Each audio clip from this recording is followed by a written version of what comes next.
My name is Myat Razak from Fogarty International Center. And what we're going to do is we have 12 exciting panel, and then we're just going to go very fast, and each will have a very short and precise presentation. And we will defer all the questions to the very end, and so that we have enough time to discuss and everyone have a chance to present. And so before we do that, I know that everyone knows about the program, and however, I would like to give a very, very short background. Fogarty Global Health Fellows Program and Fellows and Scholars Program, that our objectives are focused mentoring for postdoctoral and doctoral trainees for both US and people from low and middle income countries in global health research at established research training sites that all of you know. And the program is about 11-month training program at the LMIC training sites. Our goal is to enhance global health research career trajectory potential of all the trainees and to strengthen global health research network, and so that US and LMIC all can work together for the future of the global health. And also strengthen global health programs at both US and LMIC institutions. So this is the 10th anniversary of Global Health Fellows and Scholars Program. Started in 2004. And now it's very exciting. In last few years, and there have been more than 700 alumni in the program. And you will see some of them here, and then they will just have their examples of their achievements and their progress. Now, starting 2012, we have a new system, because every 5 years, we change the system because the awards are for 5 years. And this program started in 2012. Awards are made in 2011 March. It's a 5 US support center consortia were awarded to run the training program. And so everything is run by the support center consortia with the PIs. But the key is they work very closely with LMIC research training sites and the mentors. And this is the kind of the strength of this program. And each year, support center consortia select trainees. And so the reason is, if you have any questions, please ask the PIs of the support center consortia and their teams, because they are the ones who are responsible for training, not Fogarty International Center, because we have already given them the grant to move forward. And each year, about more than 80 trainees were selected. So what is global health? I'm not going to be able to go to every kind of single process. You can just see that. There are several areas of global research. Global health is diverse. And this is the area that many of the trainees have been working on. And it's a huge partnership of NIH. And there are 18 institute centers and offices work together. That's the reason that our research focus and your research focus is diverse. That's how the international community can also participate and move forward. And I'm just going to just point out what are the kind of 5 support centers consortia. But what you don't see is there are more than 80 research training sites in more than 30 countries in 4 continents. These are the key areas that we are working through this. What is the progress of the program? Advances in global health research contributed by alumni, faculty, and staff. All programs happen because of many people working together. Thinkers, decision makers, and doers. And I would like to acknowledge everyone who have contributed in this program, starting 2004 to now and moving forward. And a lot of the team members from different centers, especially in the low and middle income country, we may not see them, but without them, nothing would happen. But it's more importantly is all the trainees are working together and bridging global health research agenda to move forward. So with those words, what I would like to do is I would like to delegate the moderating responsibility to a representative of the PI Council of the Global Health Program, Dr. Josant. And Dr. Josant will run the program, and because I would like to hear some of the presentations. So thank you very much, and then I look forward to having a rich discussion. Joe? Well, thanks, Myat. And just to emphasize, again, we're not going to have breaks for questions in between. As some of you know, some people who ask questions tend to ramble, and I'd like to make sure that we have enough time for all the speakers. So we have 12 speakers. Each is going to start off with a little background on how they got into global health and their training path. Then they'll talk about their research that they've done as a fellow, and then they'll talk about some lessons they've learned while they were a fellow. So hopefully it'll be something that'll be of interest to everyone. And on that note, our first speaker will be Katie Benzinger.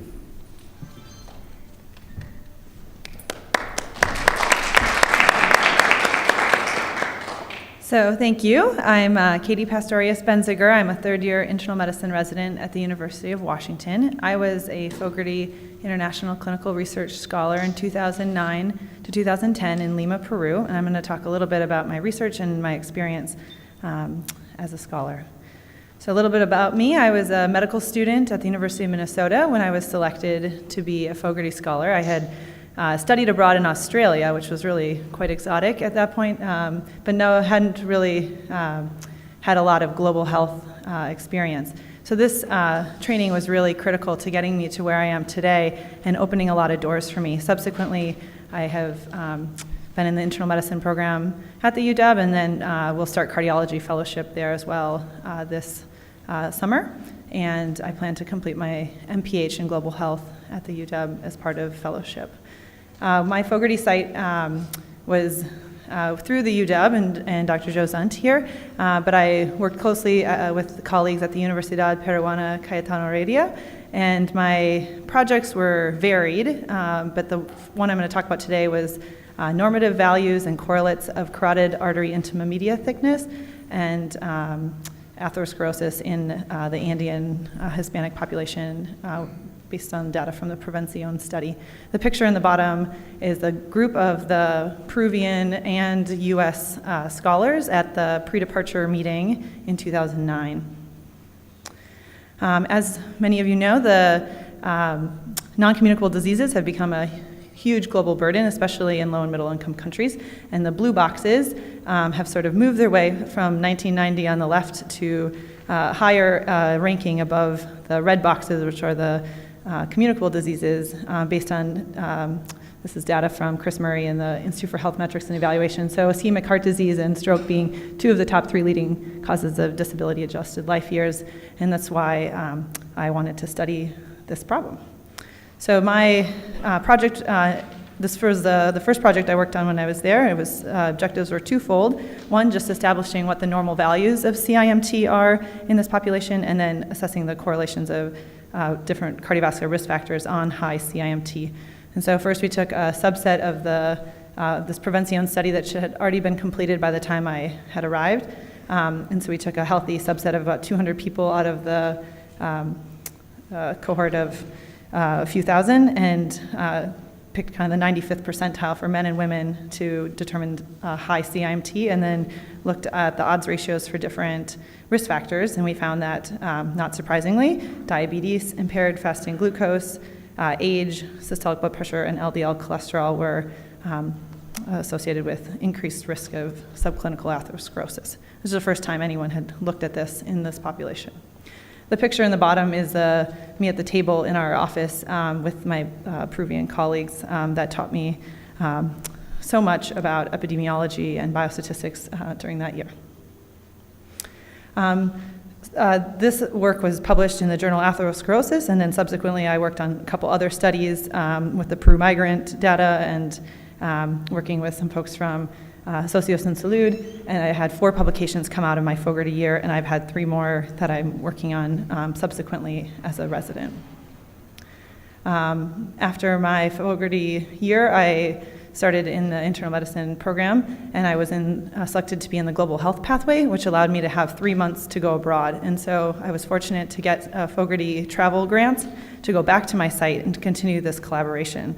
When I went back, I was working on a different project related with the same group of people, but it was based on the NHLBI Centers of Excellence. And our site in Lima, or there was in Peru, had 3 sites. And I'm going to show you some pictures. Lima is actually in the desert. It's very, very dry. This is a picture out the window of the field site. Those are some field workers in Lima. And there's a lot of outdoor air pollution, lots of traffic as well. And then Tumbes was another field site up on the kind of border with Ecuador. It's a coastal community, fishing town, very rural. There's goats in the street. When I was there in 2009, some of the communities were just getting kind of sanitation and latrines and things. And then the third site is in Puno, which is along Lake Titicaca and the Bolivian border, and they have a high prevalence of indoor air pollution because of cooking indoors, and it's because it's very cold. So, kind of, what did I learn from my year as a Fogarty scholar? It was that year was very formative in kind of shaping who I am today and where I am.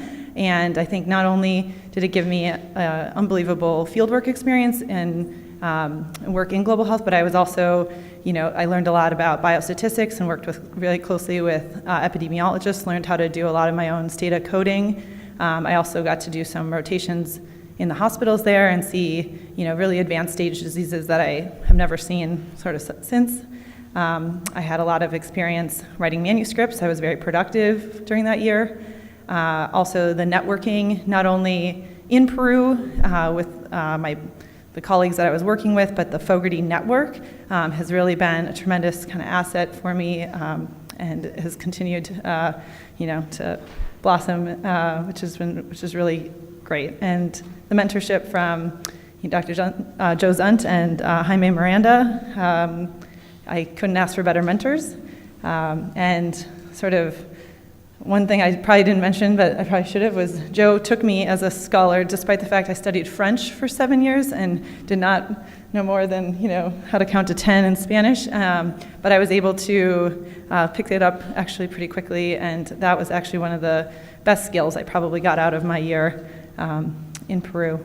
And then learning a new culture, I think, is always important and fun. And if you've never been to Peru, they're wonderful people, and the food is amazing. And last but not least, the volunteering. I played soccer in college, and I volunteered for an organization called Lima Kids, and they organized soccer teams at orphanages, and so I kind of helped coach one of these teams, and that was extremely rewarding, kind of getting to know some of these kids. A lot of them had developmental disabilities and things like that.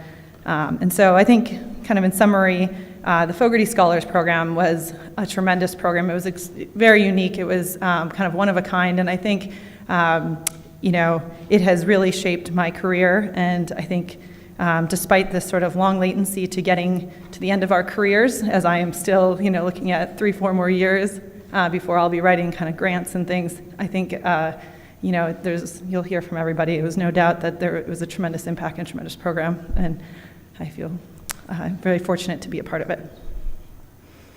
So.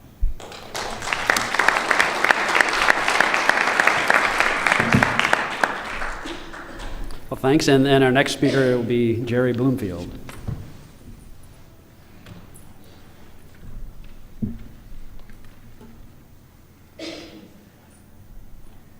Good afternoon. My name is Jerry Bloomfield. I'm currently on the faculty in cardiology at Duke University. There's no disclosure side, but in terms of disclosures, I'm a big fan of the investment that the Fogarty International Center has made into global health. And that will bias the next 6 minutes of what you hear. But I want you to know that those feelings are genuine, but I did want you to know that. In terms of my personal background, my academic background is shown here. By the time I was a cardiology fellow at Duke, I had had some clinical experiences in Kenya that I really wanted to mesh with my public health background and academic interests in trying to learn more about the epidemiology of heart disease in Kenya. My Fogarty Fellowship project was during my Fogarty year in 2009-2010. It occurred at Moore University in Eldoret, Kenya, and we did a project called The Contemporary Causes of Congestive Cardiac Failure in Western Kenya. Easier to say the CCF study, as we call it. My primary mentors are Eric Velasquez at Duke University and Sylvester Kimayo at Moore University, but I will say that I have a larger mentorship panel that definitely impact my career. We set out to do three main things. First, we wanted to describe the causes of heart failure in a Kenyan tertiary referral hospital with a special emphasis on atherosclerosis. Secondly, we wanted to describe the prevalence of atherosclerosis among patients with heart failure using surrogate markers. For this study, we did not have access to the gold standard diagnosis of coronary artery disease, which is looking at the coronaries by some mechanism. So we used a combination of the ankle brachial index, which is a measure of atherosclerosis in the arteries, an ECG, an echocardiogram, and biomarkers. Thirdly, we wanted to describe the prevalence of risk factors for atherosclerosis using these same bedside measures. This was a case control study conducted between 2009 and 2012. We identified heart failure cases and controls based at our referral hospital. Controls had similar symptoms, age, and sex, but did not have known heart failure. Our enrollment procedures are also shown here, and I'll just point out that our diagnosis of atherosclerosis we again did by a combination of three findings, echocardiogram, an ECG, and the ankle brachial index. We enrolled 316 patients with a mean age of 58 years. The male to female ratio was pretty much balanced. Most of our participants were poor farmers in Western Kenya, and I think that's notable. The most common cardiovascular risk factors that we found were hypertension at 53%, tobacco use 37%. 16% of our population was HIV positive, and 11% had diabetes. I'd like to put our results in context first. Historically, heart disease has always been thought to be related to nutritional infectious conditions in sub-Saharan Africa. Coronary heart disease was felt to be rare. My colleagues and I from Kenya, we performed a systematic review looking at what the literature said about coronary atherosclerosis among patients with heart failure, and found that prior to the year 2000, coronary heart disease was found in less than 1% of cases of heart failure. It wasn't until the 2000 to the 2010 era that some larger studies in major cities found a prevalence of 5.3%. In our sample of 125 cases, we found that ischemic heart disease was the second most common cause of heart failure amongst men in Western Kenya. It accounted for 25% of our cases. It was less common amongst women, and it was second among men, second to dilated cardiomyopathy at 27%. These findings are currently being prepared for peer review and publication. Before I get into the other results of the Fogarty Fellowship, I'd like to say that the most important results of my time that I spent during that year in Western Kenya were the people that I've met who've now become colleagues, co-investigators, and friends. I've also had the chance to broaden my perceptions and knowledge regarding the types of cardiovascular disease that are relevant. And also I feel that the science that I'm engaged in now is better as a result of being informed by the local epidemiology and the local culture. The other results are also listed here, but I also do want to make special mention that since the fellowship, I've also been awarded a Career Development Award from the Fogarty International Center, which I'm involved with, which also is occurring at one of the NHLBI Centers of Excellence in Eldoret. In terms of lessons and advice, I'm sure you may hear some of these start to repeat with the other 10 speakers who will be coming. But the major ones for me have been to plan ahead and to make sure that your planning is informed by broad and frequent communication, to realize that there are perhaps a few absolutes in clinical research, but for the most part, the decisions, the biases, the perceptions that different researchers are bringing to the table, they do live in a cultural context. And as a foreigner in a new country, allow yourself the time and the space to be impacted by that cultural context. And I think that Fogarty year that we're allotted gives trainees an opportunity to do that. Sometimes opportunities come disguised as roadblocks. And when it's hard to distinguish the two, I think it's why it's said that in the counsel of many there is wisdom. Engage your mentors who are there on the ground with you. You might actually have to teach some of your mentors who aren't on the ground with you about some of the things that you're encountering. Again, that's one of the benefits of this year. Lastly, I would say to write it all down, whether it's in a personal journal or with an attempt to share knowledge with the broader scientific community. The knowledge that I think scholars and fellows derive from this year can be instructive, again, for many people at very, very different levels. Post-fellowship, my fellowship ended in 2010, and things have been somewhat busy since then. We now have 4 children, by the way. The manuscript for the CCF study that I mentioned is currently being prepared and drafted. I've also moved from a Fogarty Fellow to now a mentor within the program. As I've shown here, I'm working with a current Fogarty Fellow alumnus on a group care project for diabetes, and also working within the NHLBI Centers of Excellence program on handheld technology and task sharing. Some of the other research in progress I'll just mention here. You can read the titles, but I do want to point out that some of these have primary U.S. PI-ship, but not all of them. We have really strived to make sure that this is a collaborative endeavor in the larger program that's happening in the center at Moy. The Signal study is a study of genetics of atrial fibrillation among African patients that is co-led by Moy University and Indiana University. We're looking at geographic and ethnic disparities in rheumatic heart disease, which is a big problem in Western Kenya, under the leadership of Dr. CUGH from Moy University. And also with colleagues here in the US at Mount Sinai with Dr. Fuster and Dr. Raj Vedanthan on task sharing with nurse management of hypertension. I'm anticipating submitting, hopefully, an outstanding R01 application sometime later this year, and praying for good results in the future. Thank you for your time.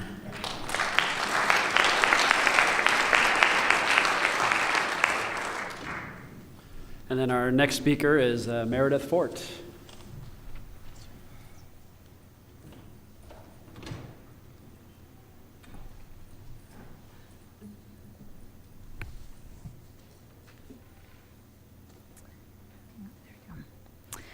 Hello, I'm going to be speaking to you today about intervention research on reducing cardiovascular disease risk in primary care settings in Mesoamerica. So just a little bit of background about myself and how I got into global health work. Right after I got a BA in biology and environmental studies, I actually spent time abroad. So I went right into kind of community-based primary healthcare work, and then came back and did an MPH, went back, did some more work, almost all in Guatemala, and then got a PhD in health services at the University of Washington. So I had probably about maybe 8 years or so of experience, mostly in rural areas of Guatemala prior to getting the Fogarty Fellowship. But I had not had any research experience, so that was very new for me. And I also hadn't done work in chronic disease, so this was a new territory for me. I received a fellowship just as I was finishing up my PhD in health services at the University of Washington, and it was to be at a site in Guatemala City, that's the Institute of Nutrition of Central America and Panama. It was one of the centers that was, you have been hearing about the other centers, it was one of the centers funded by NHLBI and the United Health Group. And I was there funded for 2011 to 2012, and then got a second year of funding to continue. And then I actually still have a little bit of research funds that I'm finishing up, and I'll be done with next month. And the project that I worked on was essentially a healthy lifestyle intervention for patients with diabetes and hypertension, and it was in 2 different sites. The center where I was a regional center covering 9 different countries, and I was working on an intervention in 2 sites in San Jose, Costa Rica, and in the capital city in Chiapas, Mexico. The primary mentors that I had on my fellowship were David Grombowski in the University of Washington, Manuel Ramirez Hsieh at INCAP in Guatemala, and Homero Martinez at RAND in California. And the intervention, those are the 2 logos and the 2 different sites, as I mentioned, was a healthy lifestyle intervention that was NHLBI funded. And put together 3 aims initially when I submitted my application that were to describe factors that inhibit or support disease self-management, and I did that through analysis of focus group discussion transcripts that had already been gathered before I arrived. And then secondly, to characterize the baseline characteristics of the patients that were in the intervention, both in an intervention and a comparison group in both sites. And that was descriptive statistics. And then thirdly, to evaluate the intervention's impact. And that was to look at the intervention group as compared to the comparison group to see how well they were doing. And then also looking specifically at a dose-response relationship in those in the intervention group. So the research results, in summary, were that in Costa Rica, there were significant reductions in systolic and diastolic blood pressure and in glucose as well. And then there were not significant improvements in recommended physical activity or diet. There was a stages of change variable that we used as well, and that was significantly improved in both sites. And then knowledge as compared to baseline as compared to 8 months did improve significantly. So while we were doing this and gathering the baseline information and recruiting the patients, one of the things that we found was that there were very few men participating, and that was particularly marked in Chiapas. And there were only 8% of the intervention group participants were men. So we wanted to ask why that was the case. And secondly, we saw that the intervention was very individually focused, and so we wanted to think about the opportunity to incorporate families. So if you look at the photo on the bottom part of the slide, there's a circle around a family that the intervention was individual, had an individual orientation, but sometimes family members would come just to accompany their family members. So that was something that we wanted to explore. So we got some complementary funds. NHLBI had an opportunity through their Centers of Excellence to apply for seed grants. So we got seed grant funding to do an add-on complementary study at the end of the intervention. And that was to interview men to understand why they were not participating. Also to look at family members, the potential to involve family members and how they were affected. And thirdly, to characterize the recommendations of providers. So in synthesis, we did that as a complementary add-on study that we just finished up this year and looked at the barriers that men face, divided them into both internal and external categories. Also saw there was an opportunity to involve family members, not just in a support role, but actually as a way to prevent disease within the rest of the family. And then also used tools that were research tools, but we saw that they had the potential to be incorporated in educational interventions in the future. So these are the publications that are related to the different aspects of the study that we're working on and have published. Some have been accepted already or have been published, and others are in process. Lessons learned from this experience is that these group education interventions at primary care centers do have the potential to improve patient capacity to manage their conditions, and it's important to dedicate resources to defining strategies to extend and expand the reach of these types of interventions. Also that multi-country projects such as this one are complex. We did find differences between healthcare contexts and populations in the two sites. In this specific intervention, and the site, the center where I was based also had a nine-country project that was even more complex. So that was one of the challenges, but it's also enriching.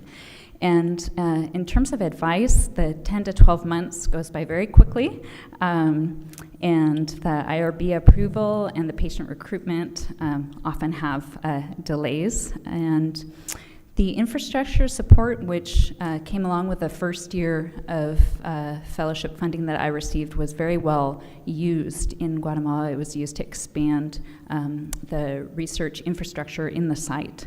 And thirdly, in terms of where I am now in the University of Colorado at Denver, the understanding the relevance of the work that you're doing internationally and how it translates to populations within the United States is also very important.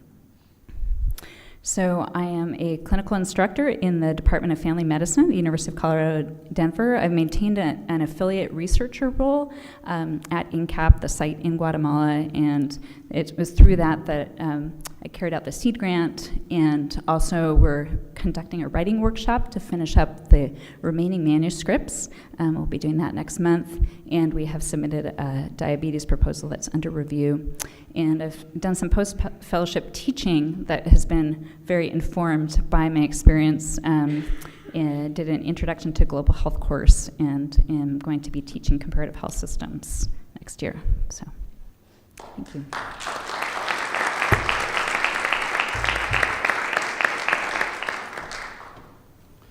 All right, so our fourth speaker is Aggrey Semeere.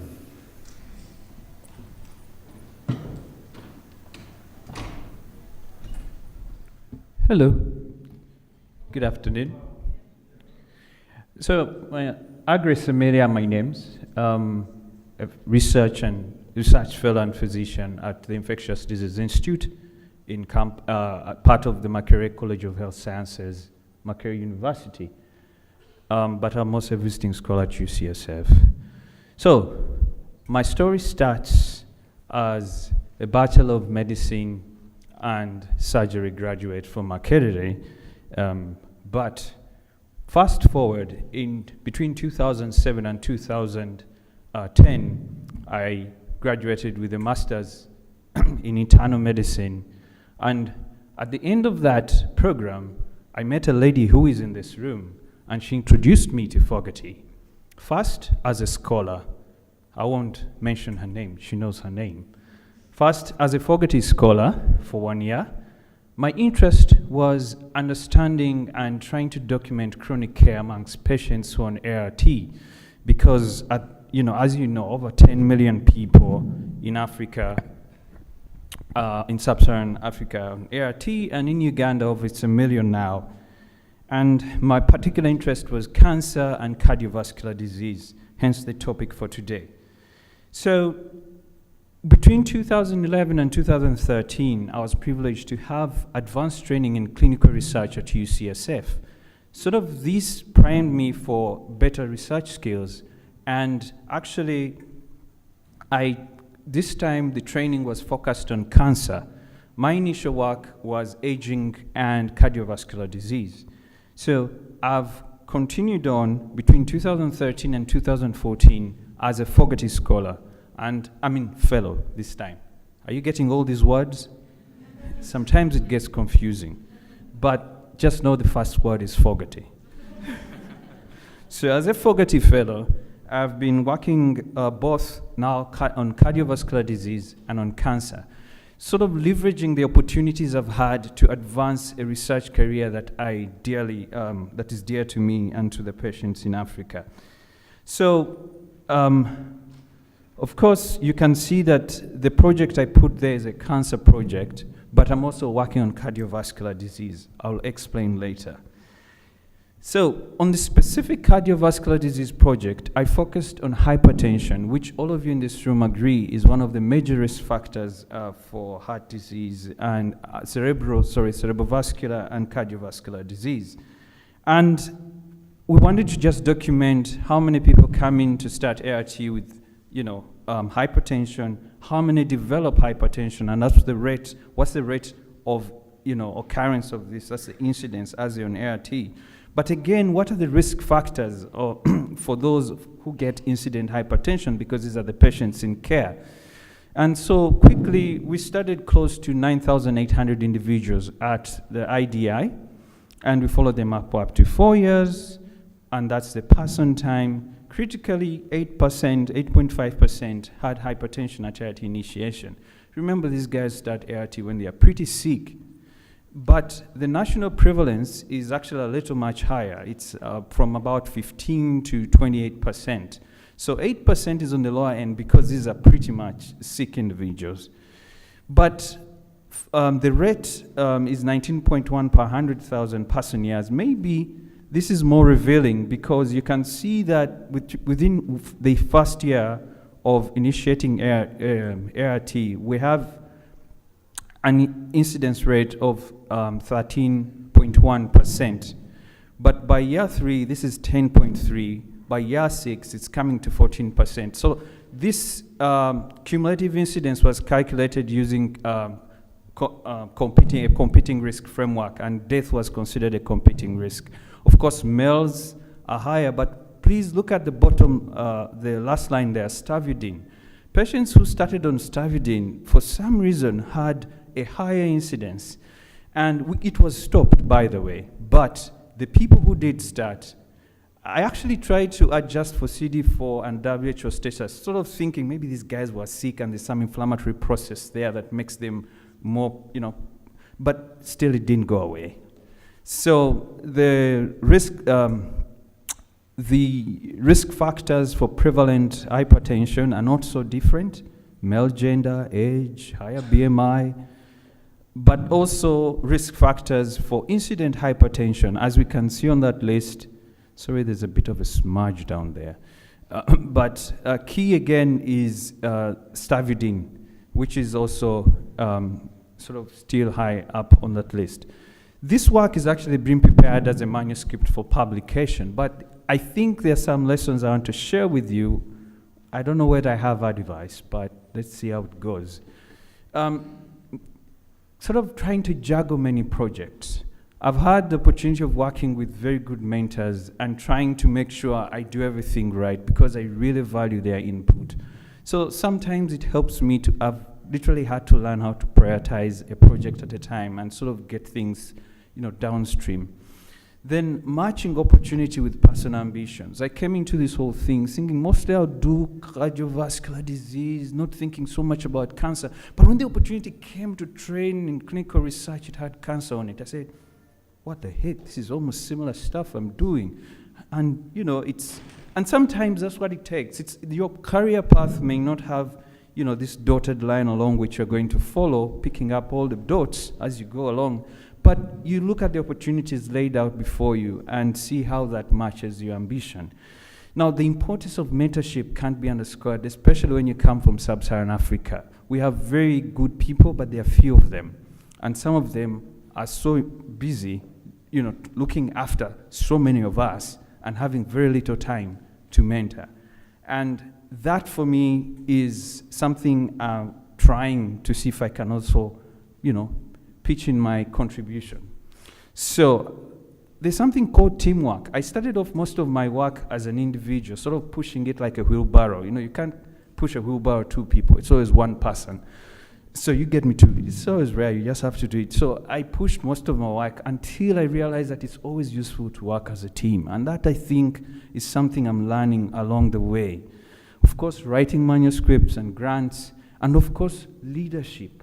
Sort of every time you stand in front of some people, initially you were just a bedside individual taking care of a patient, but now there are students, there are people who, are collecting data for you. You kind of have to talk to them and sort of listen to them as well and really listen. So it's a lot of skills that you have to pick up along the way. So leadership, I think, is one of those. So presently, I'm a clinical research fellow, and also I'm going to spend a pretty little amount of time seeing patients because I feel that's still an unmet need. But I continue to work on non-communicable diseases, cancer and cardiovascular diseases amongst HIV patients. Quick to add on, I'm also going to try and see how to add on my extra skills in implementation science. Forging collaborations and networks that enhance the present work is one of the things I'm doing, but most importantly, those last 2 points, teaching these skills to fellow colleagues back in Africa and also mentoring others to come along this path. I'm starting, but it's one of my ambitions. Thank you so much.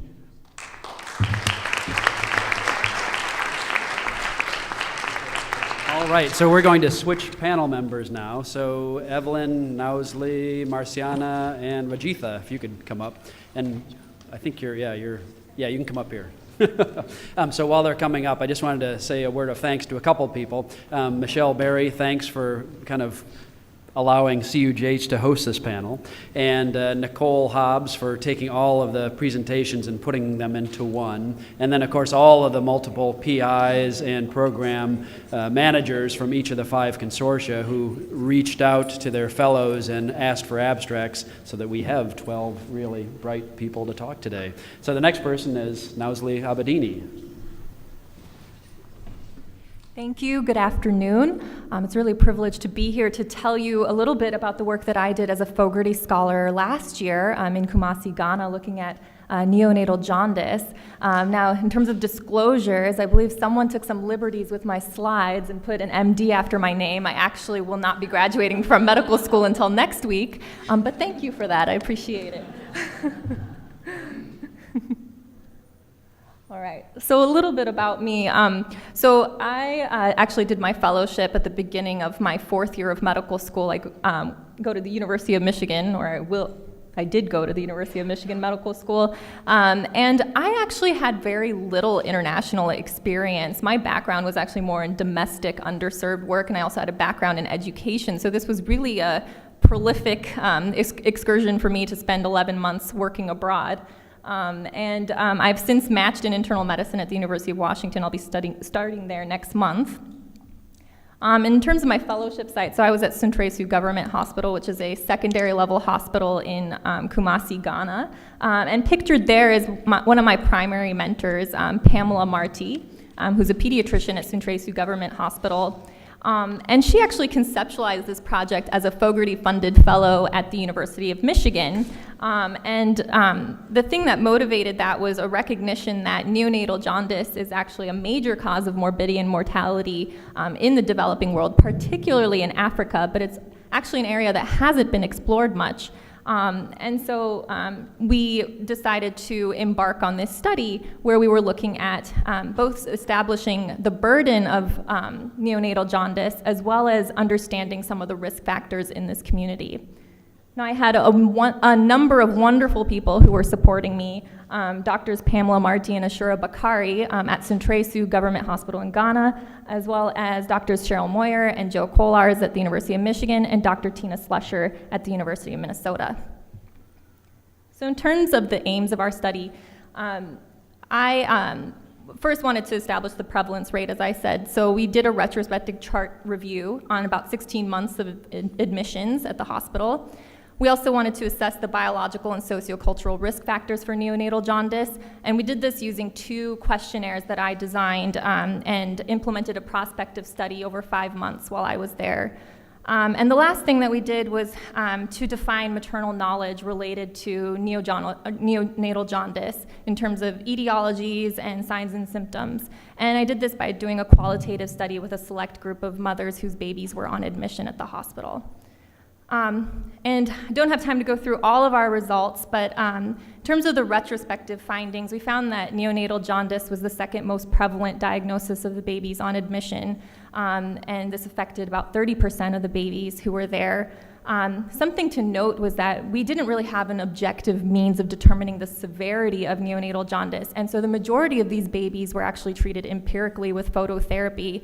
And the outcomes for these babies were actually similar to non-jaundice babies in terms of low rates of readmission, death, and transfer to the tertiary care facility. So there was no significant difference in adverse outcomes, which really raises a question about the cost-effectiveness of empiric phototherapy, and also thinking about cost-effective means of diagnosing and risk stratifying babies with neonatal jaundice.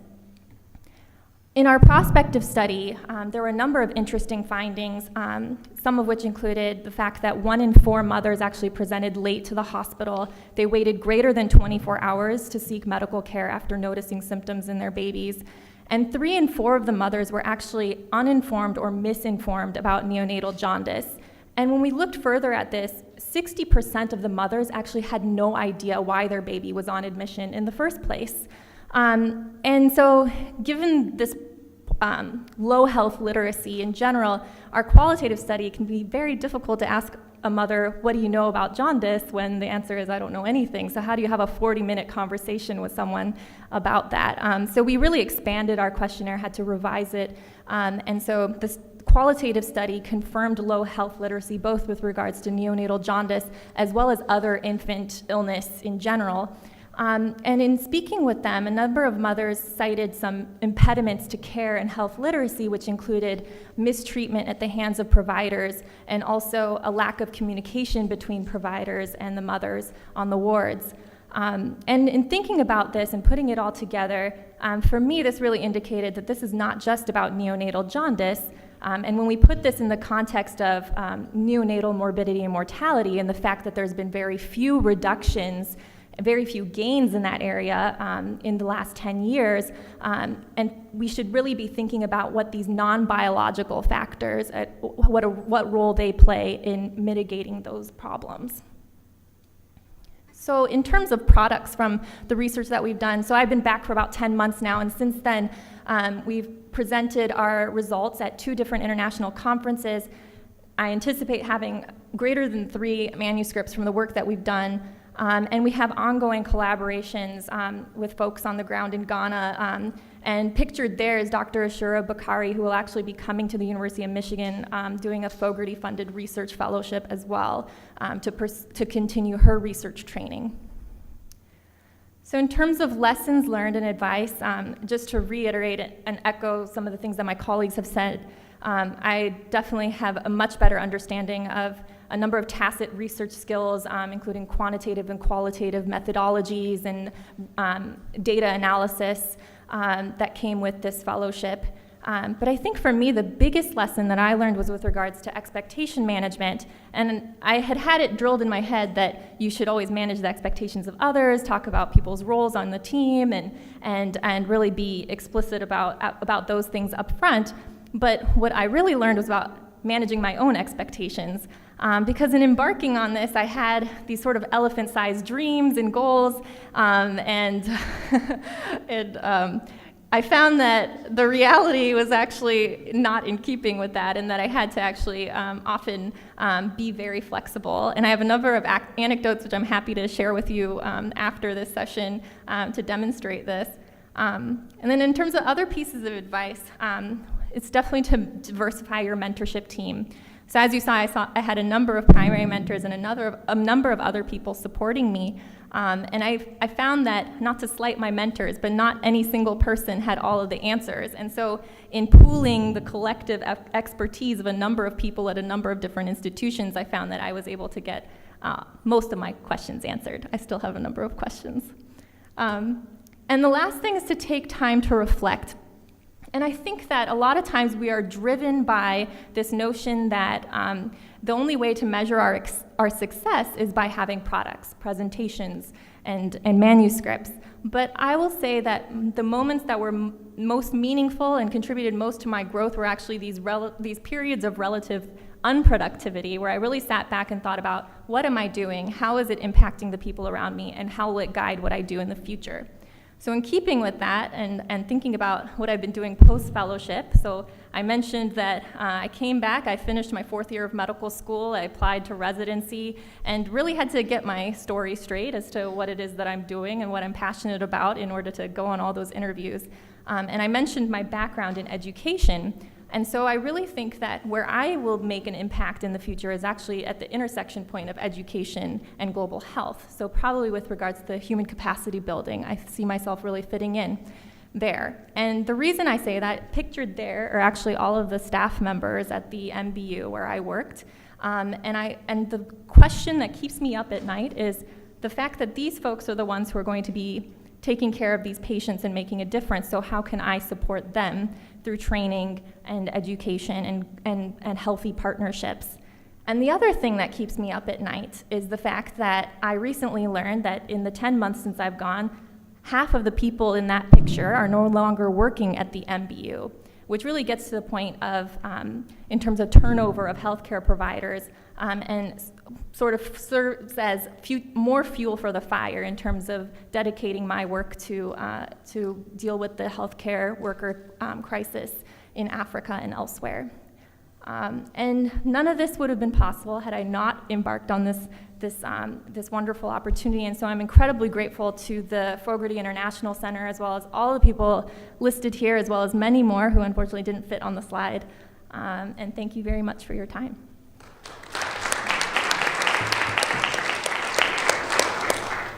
And our next speaker is Evelyn Shea.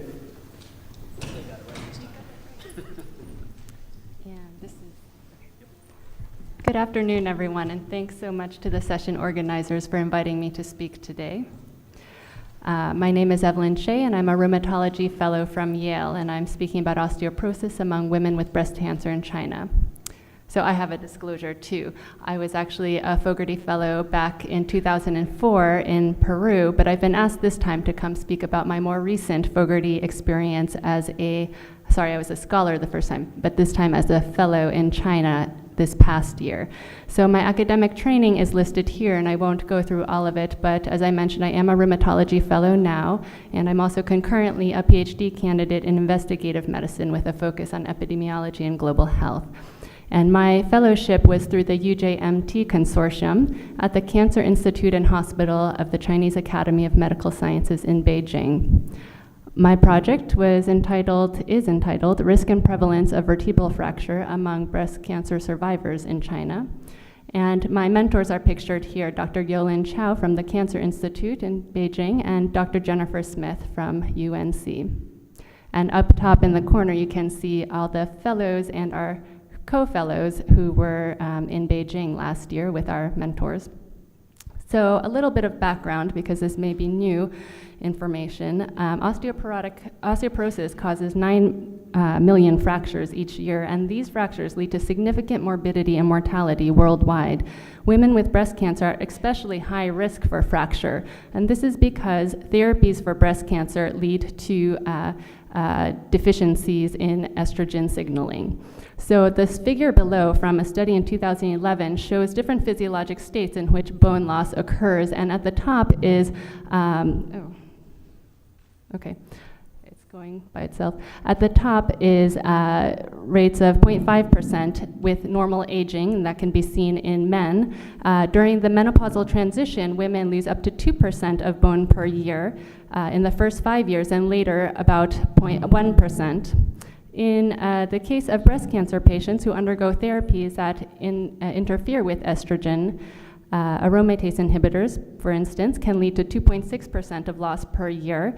But therapies, I want you to look at the bottom, where therapies that interfere with ovarian functioning, so gonadotropin-releasing hormone agonists, or chemotherapy, which can lead to premature ovarian failure, these lead to very high rates of bone loss, and these are not reversible causes. So in China, the epidemiology of breast cancer is unique. Women are diagnosed on average 10 years younger than than their counterparts in the West, and pathology and therefore treatment algorithms are also different. And the long-term impact of these differences on fracture risk remains unknown at this time. So my colleagues and I undertook to design a pilot study to evaluate what the scope of this problem was among breast cancer survivors in China.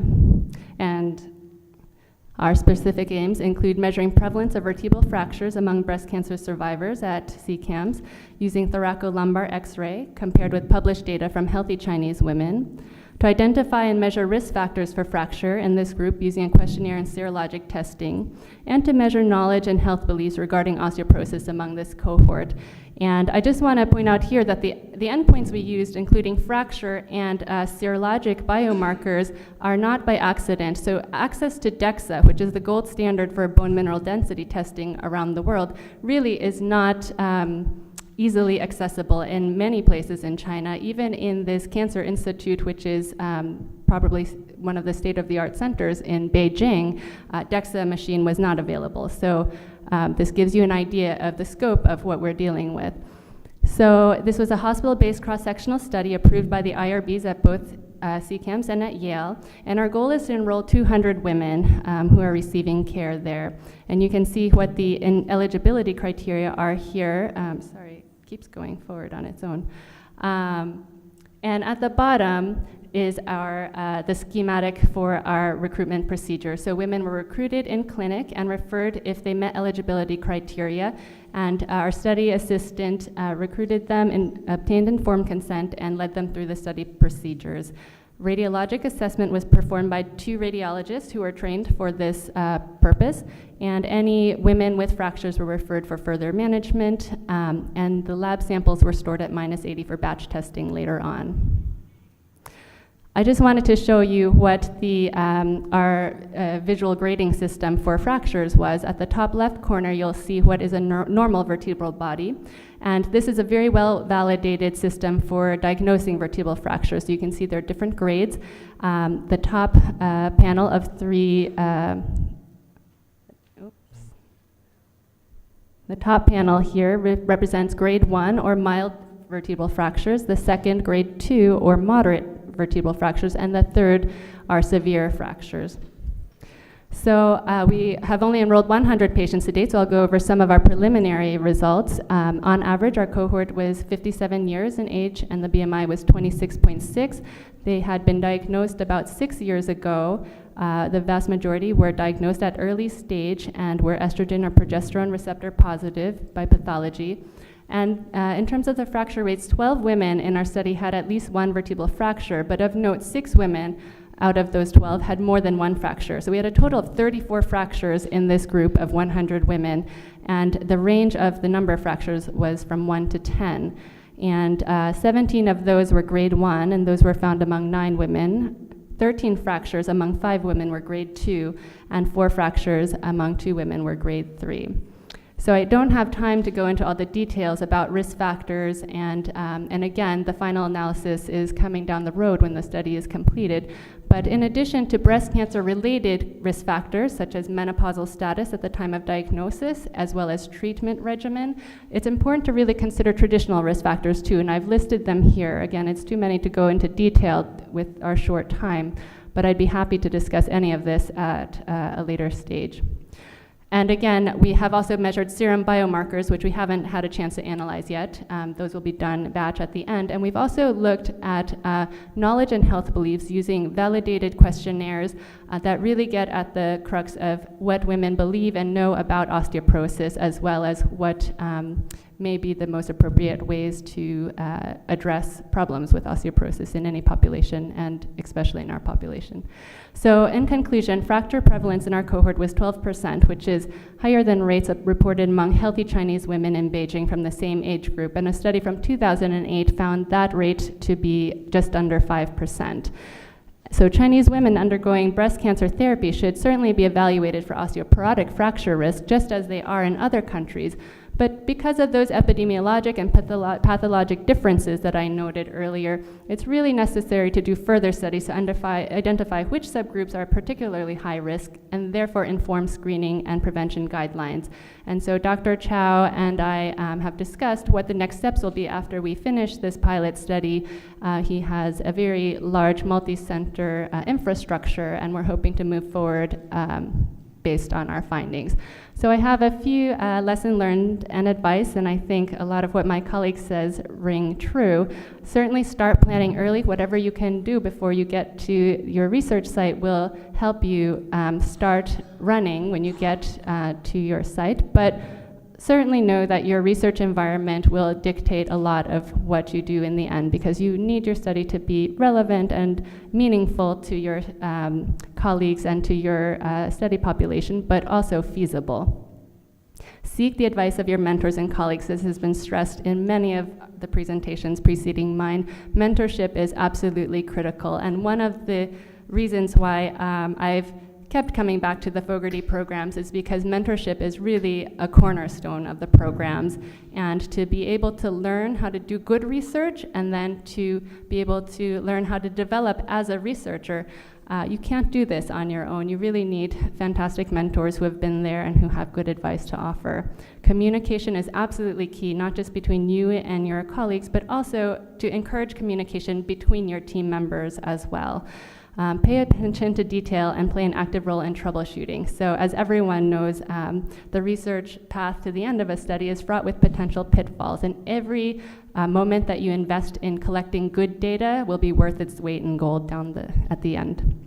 And finally, take your time to appreciate being on site. Certainly for me, this experience was one of professional and personal growth. So post-fellowship, I won't go into all the details here. Our pilot study is still in progress, and we plan to wrap up at the end of this year. I'm going to return to China this summer to finish the study and to start data analysis, manuscript preparation, and plan for future studies. And I'll also be starting as an instructor in rheumatology at the Yale School of Medicine during that time. I really want to thank the mentors I've had through the UJMT Fogarty program, including Dr. Chow and Dr. Smith, as well as my co-fellow. I had a fabulous team on the ground who was helping me carry out this study, and also a wonderful mentorship team at Yale that helped me, advise me, and 2 wonderful endocrinologists who were not involved in the study directly, but who offered a lot of the background expertise. And last but not least, I have to thank my wonderful partners in adventure, who, including my husband Joe and my children Sophia and Jack. So I do want to take 1 minute to circle back to my first experience in Peru, and that was with the Fogarty program, and that was in Peru in 2004. And although I didn't have a chance to speak about it here, I do want to emphasize that it was that early exposure as a medical student to really strong mentoring and a lot of good role models that really enabled me to, when I became a fellow, to really go out and try to do more in a new field in global health. So thank you so much.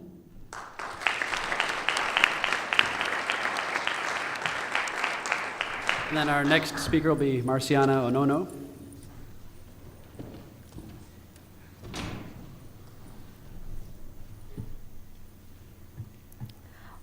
First, thank you for the opportunity to come and present and share what we've been learning in the field. As I said, my name is Maricianah, and I will be presenting about the PMTCT failure, the role of maternal and facility-related factors. Goodness, I didn't know it had so many things. Okay. So my Fogarty-funded research project was on the role of HIV/AIDS stigma and other structural factors in PMTCT failure. My primary mentors were Dr. Craig Cohen from UCSF, Dr. Elizabeth Bukusi from the Kenya Medical Research Institute, Professor Glenda Gray from the Perinatal HIV Research Unit in South Africa. And my fellowship site was in Kenya at the Kenya Medical Research Institute in Kisumu. The main aim of my study was to determine the individual social, cultural, and health system factors that contribute to PMTCT failure in Kenya. And my second aim was to determine the level of compliance with the national PMTCT guidelines by healthcare workers providing antenatal care and HIV services, and how this affects and how it's associated with PMTCT failure. So I found that there were significantly higher odds of mother-to-child transmission if the mother knew her diagnosis during the course of the pregnancy as opposed to being a known positive, if the mother was non-adherent to her ART, or if she delivered at home. I also saw that infants who are HIV infected had a 9 times greater odds of not having been given any ART prophylaxis, even when the prophylaxis had been dispensed. I also conducted interviews with the providers and found that they rarely adhered to the guidelines, and this was, of course, associated. They rarely followed the guidelines for the ART, giving the ART for the mothers, for the infants, for HIV counseling, or even giving the ARVs in a timely manner.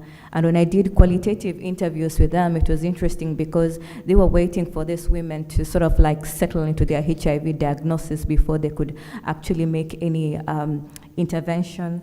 They were also anticipating non-compliance from the women, and so in anticipation of that non-compliance, they didn't do anything. And so what this generally did to them is sort of like reduce their self-efficacy to actually provide the interventions.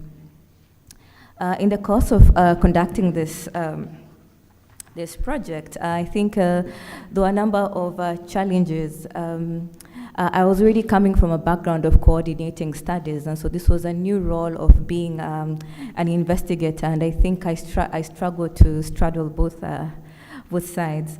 And I think one of my biggest challenges was in the writing of papers. My primary mentor is very keen on writing the manuscripts, and I thought it was like trying to learn martial arts when you have 2 left feet and 2 right hands as well. I also struggled with what to prioritize, what to pursue, the question of will I ever transition to independence, and of course being able to write fundable grants and sustain the funding. Oops. As I said, the road to publication was a bit long, narrow, winding, and quite rocky. However, I have to say that 2013 was probably my most productive year in terms of publications, and I think this was mainly because the Fogarty allowed us to have protected time to actually do your work and do the writing without being interrupted. And so we had a total of 11 publications that year, of which I was a primary author on 2 of the papers. I anticipate to write at least 3 papers from the work that I did from the Fogarty work. Post-fellowship, I think I've had pretty good success in obtaining funding as a principal investigator, and this has mainly been in the area of child health. So I will be doing work, or I am currently doing work on integrated community case management for pneumonia, malaria, and diarrhea. And in the course of doing this work, we've also got an additional funding again to add a maternal and newborn component, as well as developing an application which allows us to support community health workers do diagnosis for these diseases, report and manage their stocks and commodities. I have also been funded to study health consequences of food and nutrition insecurity during pregnancy and lactation, and also as a direct sort of like a result from the work that I did on PM-to-ST failure, I was able to collaborate with other investigators in getting funded by the NIH on a project on maximizing adherence and retention for women and infants in the context of Option B+. How to survive post-fellowship, I think a lot has been said on this topic. I think regular communication with your advisors and your mentor. There's no point of going through the struggles when these guys have gone through them. So, I mean, keep talking to them. Believe in your hypothesis and create your own luck. I think these are words of advice from Professor Charles van der Oost. And then the issue about getting a plan, this is, I think, from my mentor again, Dr. Cohen. He says that, you have to know where you want to be in 1 month, in 1 year, in 2 years, and in 5 years. It's a bit difficult to think about it that way. But again, tying it in with the next thing about work-life balance, he also tells me to get a life. It's very easy, especially when you're a single woman, to just focus on the work and writing and chasing. Okay, I will not say what I wanted to say. So I think the same way you budget for your money is the same way you need to budget for your time and have a balance between your life and your work. I've also learned that scientific presentations are an important opportunity to network. And then also that the secret to writing is not shying away from the writing, but actually writing. And then to go interdisciplinary, I think as Dr. Peter Payot talked about today in the morning, that the solutions to healthcare are not actually solely from the health system. So you have to look at agriculture, look at economics, look at the other social determinants. And increasingly also funders are also looking for these things. So we need to go interdisciplinary. And lastly, to have fun. If you're not enjoying what you're doing, don't even do it. Thank you.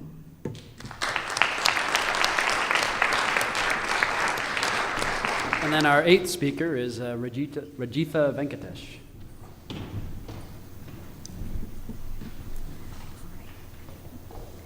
Thank you so much for having me today. It's been a privilege.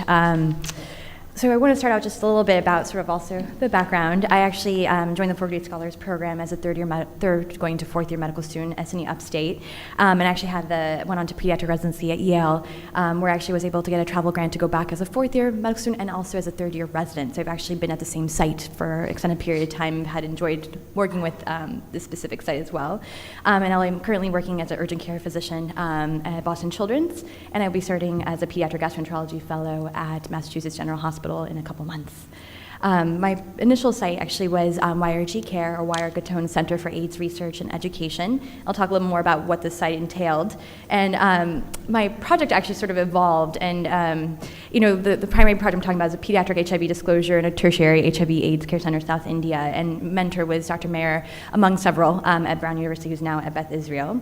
But YRG Care specifically is a very comprehensive tertiary care center that actually serves over 11,000 HIV-infected individuals all over, primarily South India, but really all over India. They have a combination of outpatient, inpatient care, community outreach, and do a lot of sort of counseling work in addition to this. And during my time there, they actually, I had sort of the privilege of walking into YRG Care with not a predestined mission, but was able to sort of observe the environment and sort of see how clinical encounters occurred. And they had pediatric clinics every 3 months. And these sort of quarterly clinics would entail about 120 kids coming in for about an 8-hour session with the pediatrician to go over their drug regimens and OIs and so forth. But there was very little discussion on sort of disclosure.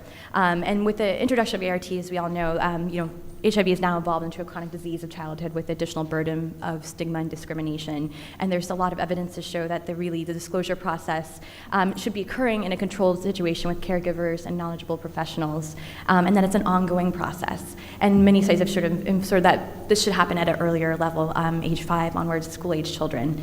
And many benefits include that the child becomes part of the medical team, becomes part of taking ownership of their own medications. There's lower rates of depression, and parents also have lower rates of depression. And our role as healthcare providers was to really support this and sort of observe this as well.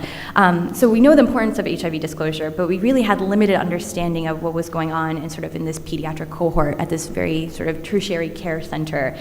So my real study was looking at sort of 2 goals. Sort of part 1 was as a medical student, where I actually had designed a questionnaire sort of to assess the perceived barriers and facilitators to disclosure, really how, when, and why to disclose based on from the caregiver's perspective.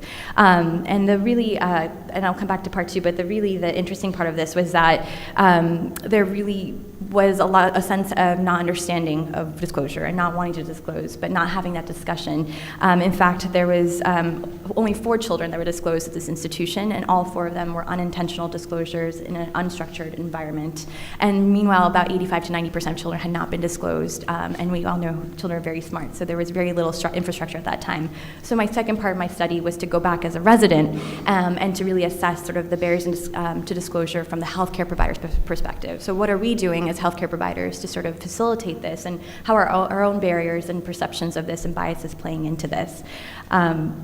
So the interesting couple of caveats is that some of the primary things among these healthcare providers, so these were outreach workers, counselors, physicians, nurses, all working at these sites, both at the primary tertiary center as well as their sort of branches in the community, and only 22% of healthcare providers believed it was one of their primary responsibilities to have this discussion when they worked with pediatric patients.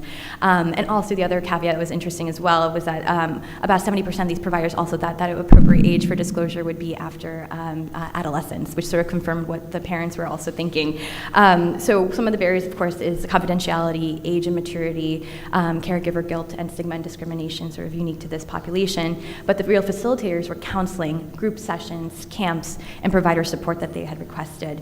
My primary sort of focus of the study was to really assess and find out what is our needs assessment here, who is disclosed, who is not disclosed, and how is it happening, and certainly to identify those barriers. But really the end goal was that all sort of families associated with this and the caregiver child dyads were requesting further assistance and further support. And our goal was to help train these providers to do that and to actually do that in a structured environment. In addition, We also were training staff providers to do camps, and so now there's actually camps for with peer counselors to discuss this and to do disclosure process with each other, as well as sessions in terms of providing forums during these quarterly clinics for families to discuss it with each other and to actually explain the benefits to them as well. I do have a slide, apologies, about sort of our future stuff and recommendations, but really, I think sort of being on the ground level and understanding the infrastructure and really trying to make something relevant and meaningful of your research. And I think that was sort of a great part of this, was that I was able to go back and do this, and we were building that infrastructure, and it really has come a long way. And really being interdisciplinary as far as working with sort of throughout the providers, not just physicians and nurses, but really with these outreach workers and counselors, and helping to educate them directly so that they can continue this wonderful work. So thank you so much for your time.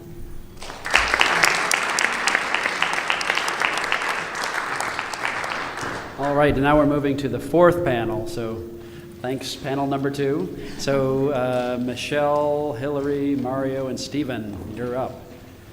And so while they're strolling up here, I won't say anything except to introduce Michelle O'Shea.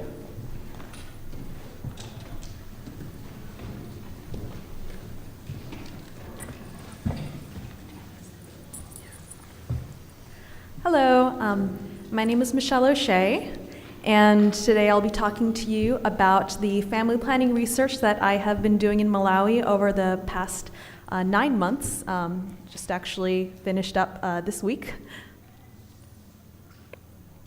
So a little bit of background. My first experience in global health was actually during my undergraduate years at the University of Arizona. I spent a little bit of time doing research and volunteering work in Peru and Costa Rica, which is actually where I first heard about the opportunity that the Fogarty Fellowship offered. And it was going into medical school and realizing my interest in women's health later on that I kind of remembered that the name of the Fogarty in the back of my head, and kind of found myself in Malawi doing work in family planning and women's health over the past year. I was working at the UNC Project Malawi in the Longway, and my primary mentors were Jennifer Tang, a family planning specialist, who was also a Fogarty herself several years back, as well as Mina Husseinapour. And the title of one of the projects that I was working on that I will be talking a little bit more in depth about today is the family planning knowledge, attitudes, and practices among HIV-infected and HIV-uninfected postpartum Malawian women. Just a little bit of background. In Malawi, of course, maternal mortality, neonatal mortality, and HIV statistics continue to be noteworthy. And Malawi also has an unintended pregnancy rate of 40% and in contraceptive prevalence rate of 46%. And on top of that, we're focusing on the 2 most effective methods of reversible contraception, which are the IUD and the implant.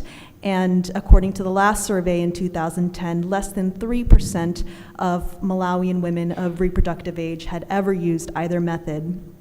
So the project I was working on was part of a prospective cohort study of HIV-infected and HIV-uninfected postpartum women, looking at contraceptive uptake and continuation, following these women up with phone surveys over the course of 3, 6, and 12 months.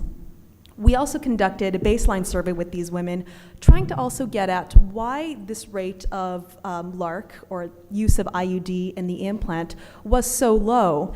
So on top of asking women about their reproductive intentions, their family planning preferences, we additionally asked them questions about what their knowledge was in terms of the safety and efficacy of the IUD and implant. And we also asked them what sorts of methods they planned on using postpartum. And so we just wrapped up our 6-month follow-up surveys last month. So I'd like to present to you some of the results of the baseline surveys and the 6-month follow-up surveys. So here are some of the reproductive characteristics that we got from the women that were enrolled in the study. As you'll see here, HIV-infected women were more likely to report that their most recent pregnancy was unintended when compared with their HIV-uninfected counterparts. A significantly high number of women were actually using some sort of family planning method at the time that they got pregnant. And interestingly, the most common methods that were being used were actually the injectables and condoms, which isn't quite as surprising when you think about the typical failure or typical use failure rates with these methods of injectables and condoms being 6% and 18% respectively, and is probably quite higher in the context of Malawi. Additionally, HIV-infected women were also more likely to say that they did not desire any more children. Even when adjusting for age and number of living children, HIV-infected women were 60% more likely to say that they were done with childbearing, making them really ideal candidates to taking the most effective forms of contraception that are available. Also, when we asked these women about what sorts of methods they planned on using postpartum, an incredibly high amount of women actually said that they planned on using the implant, though the IUD was considerably less popular, which we have seen before from national surveys. And HIV-infected women were also significantly more likely to plan to use condoms postpartum. So now that I've talked about what women are interested in, what sorts of methods women plan on using, let's see at 6 months what sorts of methods they did end up using. So interestingly, at 6 months, when you compare this to when we asked them at baseline, we had asked whether these women had ever used the implant or the IUD in their lifetime, and 5% of women had said that they had used either method. So we see a 4-fold increase now in the number of women that are using a long-acting reversible method of contraception, although the IUD does remain much less popular compared to the implant.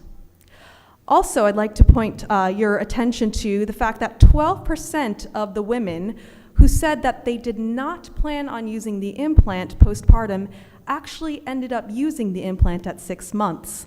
And similarly, although there were very few people using the IUD at 6 months, 5 of the 8 women, so over half of the women who were using the IUD at 6 months, hadn't even planned on using that method during their baseline survey.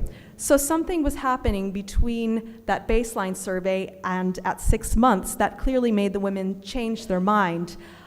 One of the potential explanations for this that we're considering is perhaps we had inadvertently sensitized women to these methods just by asking them questions and allowing them the opportunity to ask us about these methods during the baseline surveys.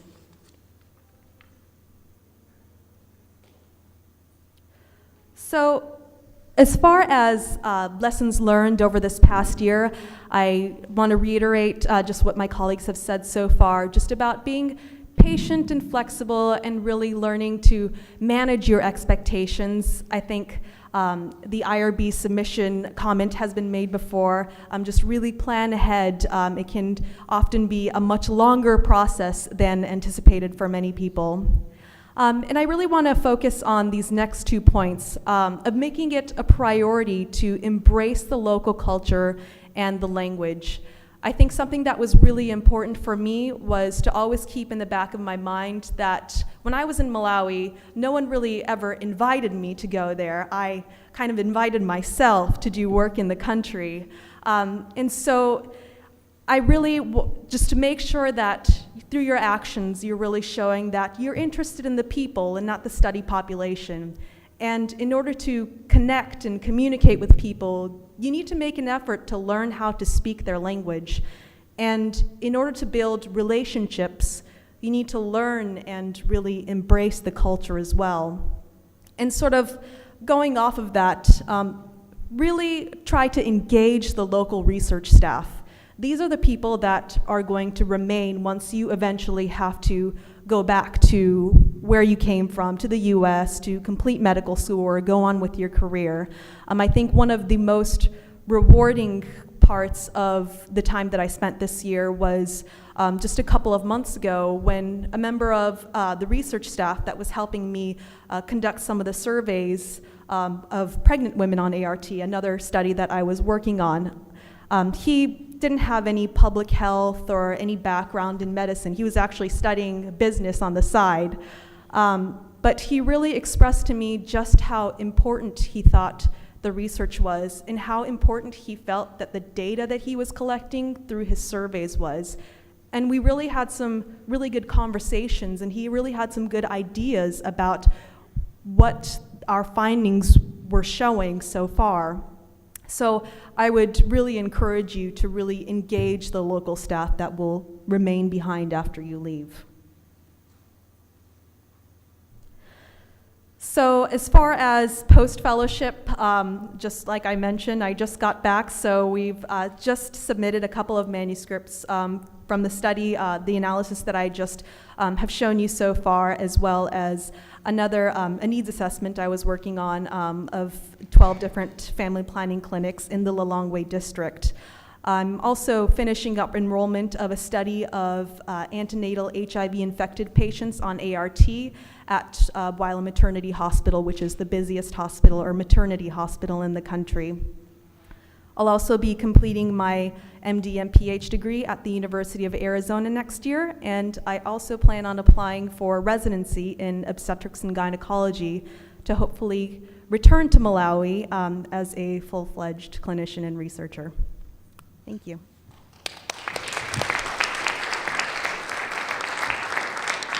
And our next speaker is Hillary Wolf. Good afternoon. We're almost getting to the end. So I'm really so grateful to be here today, and I just want to thank everyone from Fogerty.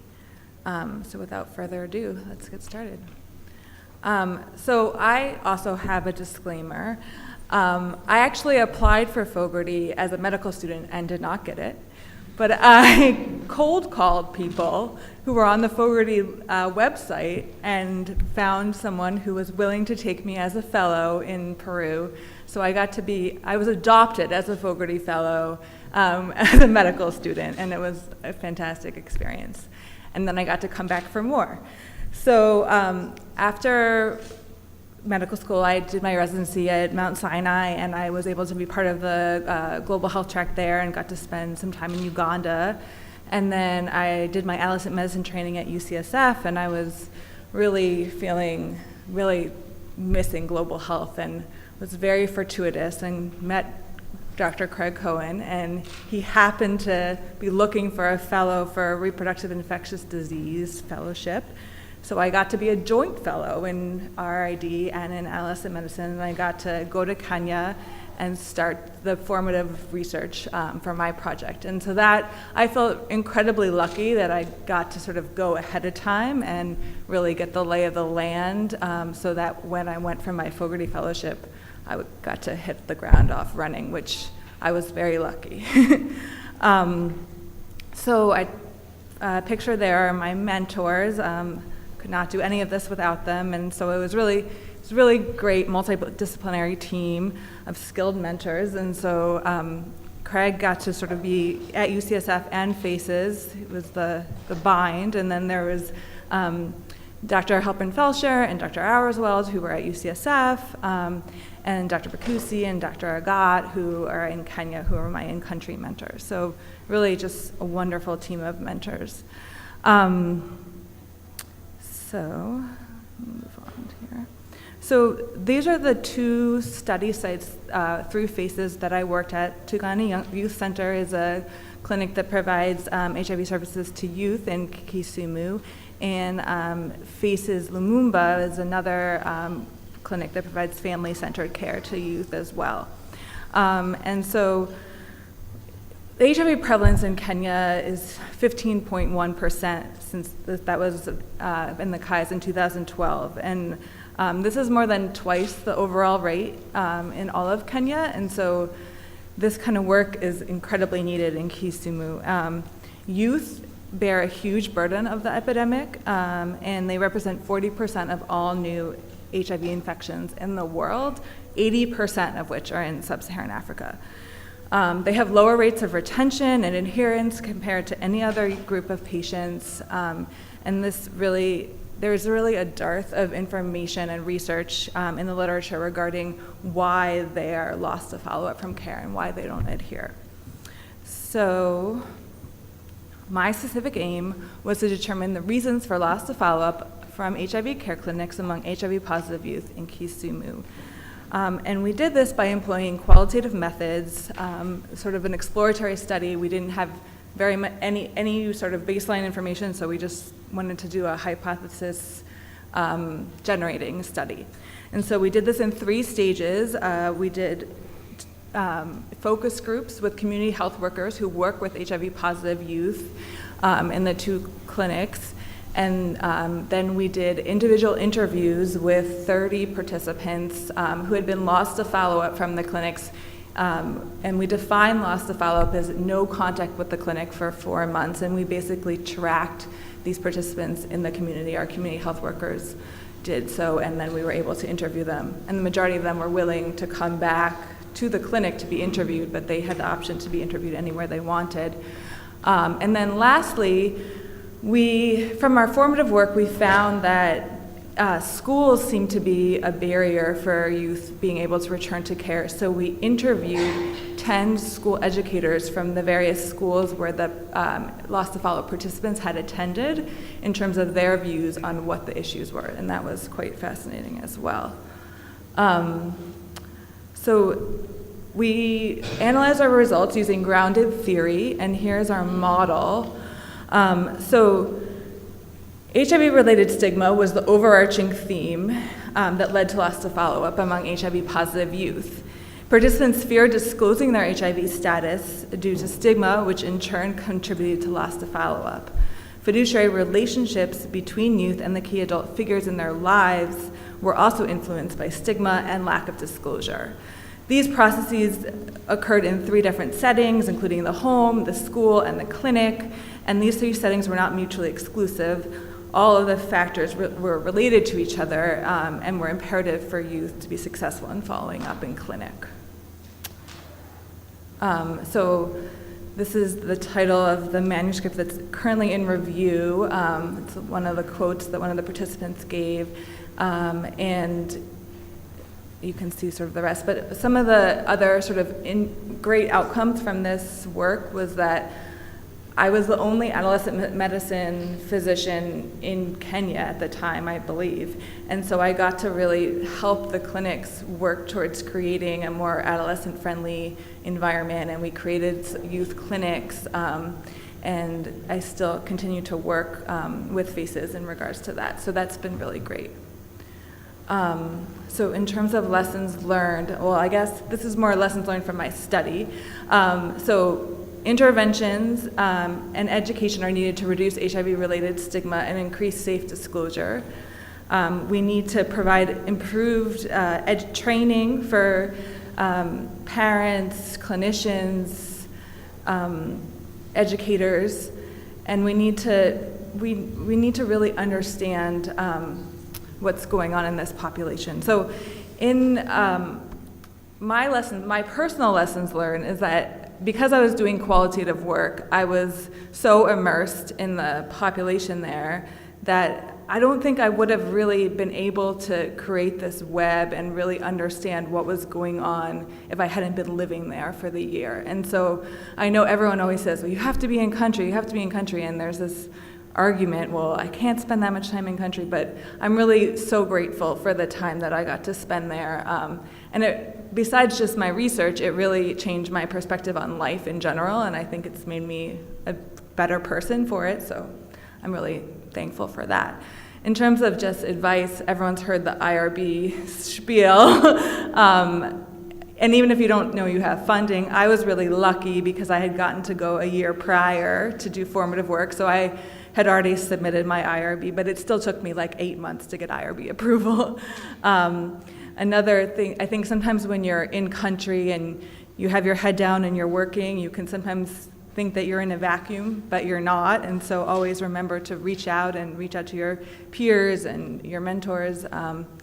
One of my fears when I took this fellowship was I was, in my last year of fellowship and I needed to find a job, and I said to Craig, but how am I going to interview for a job? And I interviewed for my current position via Skype and was offered the job actually via Skype, so it is possible. So I'm currently an assistant professor at Georgetown, and I'm in the Department of Adolescent Medicine, and I continue to work on HIV retention and adherence to medication in adolescents in DC and in Kenya. My next sort of steps in my research are going to be to adapt an intervention that's worked actually in adults in Kenya to improve HIV disclosure and reduce stigma and increase social support. And the plan is kind of to do a parallel study with youth in Kenya and youth in DC and see what happens. So thank you, and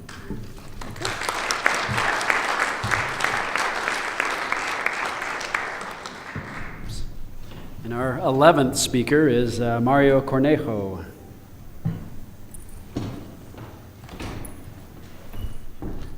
Good afternoon to everybody.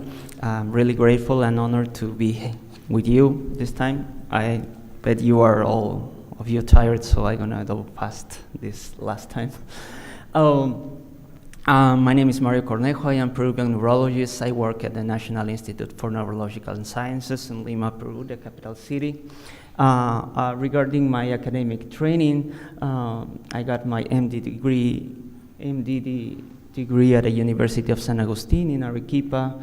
I did my neurology training in the same institution where I'm working right now, and I am a master's in science candidate for Cayetano Heredia University in human genetics. The site for my Fogarty fellowship and also for my Fogarty scholar was my home institution. And even this particular project is not the main project of my Fogarty fellowship, I decided to present it because it was quite unique for different reasons that I want to show you right now. The title is Identification and Characterization of Genetic Service in Lima, Peru. My primary mentors are Dr. Pilar Macetti, which is the chief of the neurogenetics division of my home institution, and Dr. Ignacio Mata from the University of Washington. And as my other Fogartys and colleagues, I'm really happy that I have like a huge mentoring team in addition to these two main persons. Well, regarding the research project, the specific aims for this study included that genetic consultations, molecular diagnosis, and research in human genetics in my country were performed only in few centers in the capital city. During the last decades, as everybody knows, the number of medical genetics professionals has been insufficient to deal with the increasing demand of patients. In addition, although genetic services are increasingly available all over the world, they are not regulated in my country.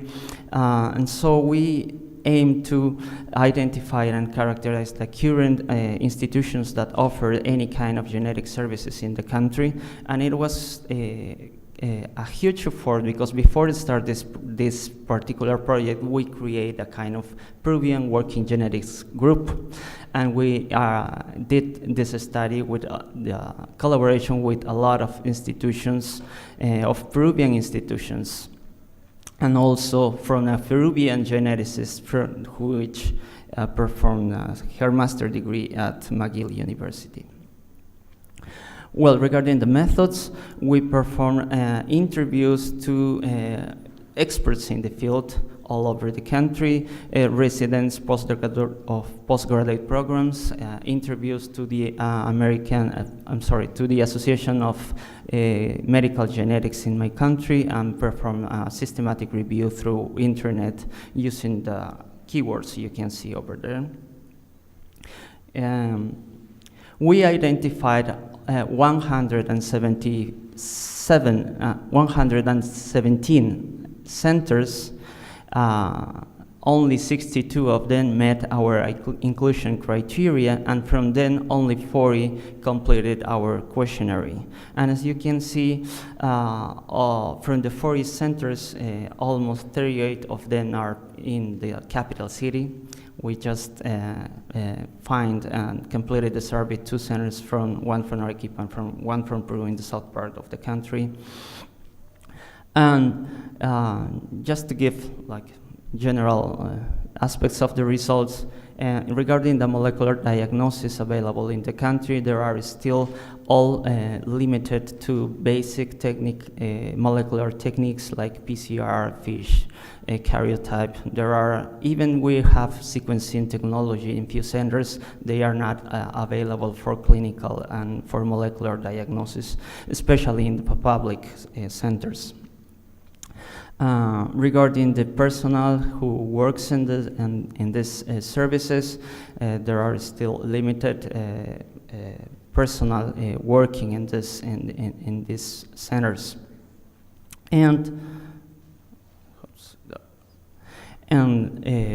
Regarding genetic counseling, even 8 public centers declared that they offer genetic counselors, and 13 of the private ones offer that. There is no formal training for genetic counseling in my country, so it seems like this kind of genetic counselor is not a formal one, and perhaps will be a need in the short time to train these people to do better this kind of job. Regarding lessons learned and advices for this program, I think to have a good match of mentors to mentee makes the difference. My personal experience is like, if you really have, if you trust in your mentors and you have a good mentoring team, most of the things you have to face during this fellowship, you will manage that. So I think that's the key. Do your best and keep trying. Be prepared to be rejected. That's the first thing my mentor told me. It means that you are moving forward. So if you are rejected once, I think it's better to you to prepare to the next one and try again until you get your results.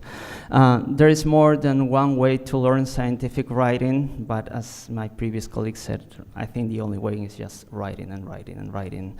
And founding is not always enough, and it's kind of a good thing to be creative, to look for founding opportunities, especially when you are living in a low middle income country.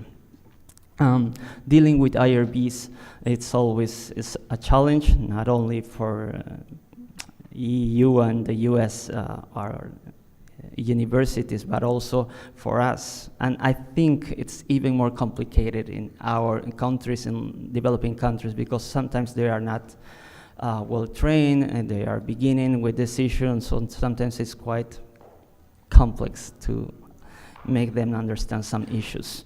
And I just want to add a final advice for all the US Fogarties, that you have in your low middle incomes Fogarties, you have friends, you have people that can help you.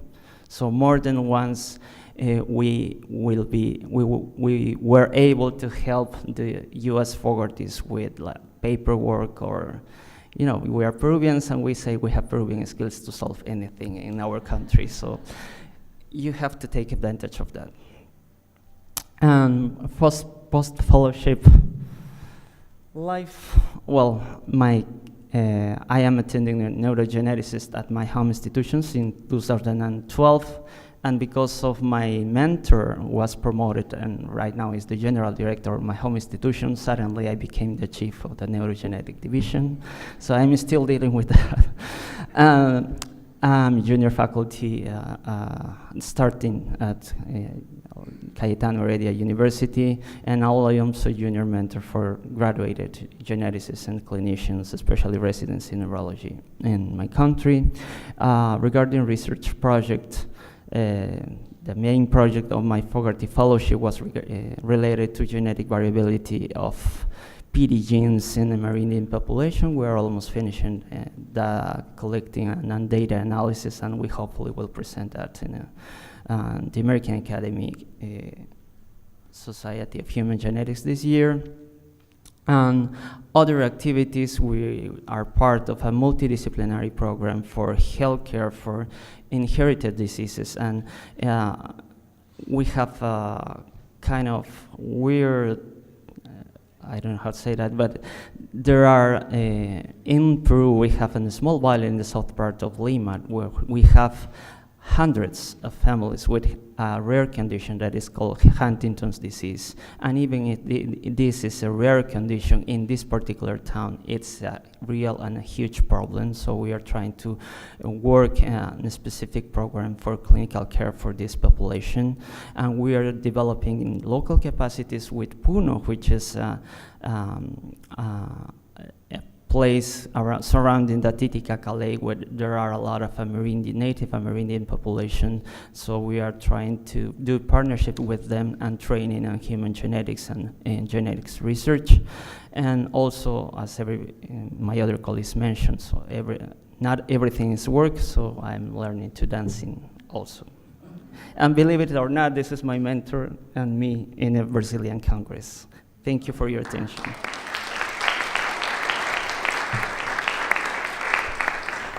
So I guess Mario didn't spell out the definition PD, Parkinson's disease, for those of you who are wondering.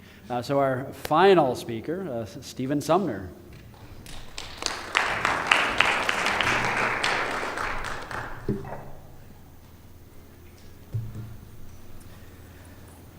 Good evening. My name is Stephen Sumner. I'm originally from Wisconsin, which is where I earned my medical degree. Subsequent to that, I completed internal medicine residency training at Duke, which was my home institution for the Fogarty Fellowship. My overseas site for the service of my Fogarty training was the Kilimanjaro Christian Medical Center in Moshi, Tanzania.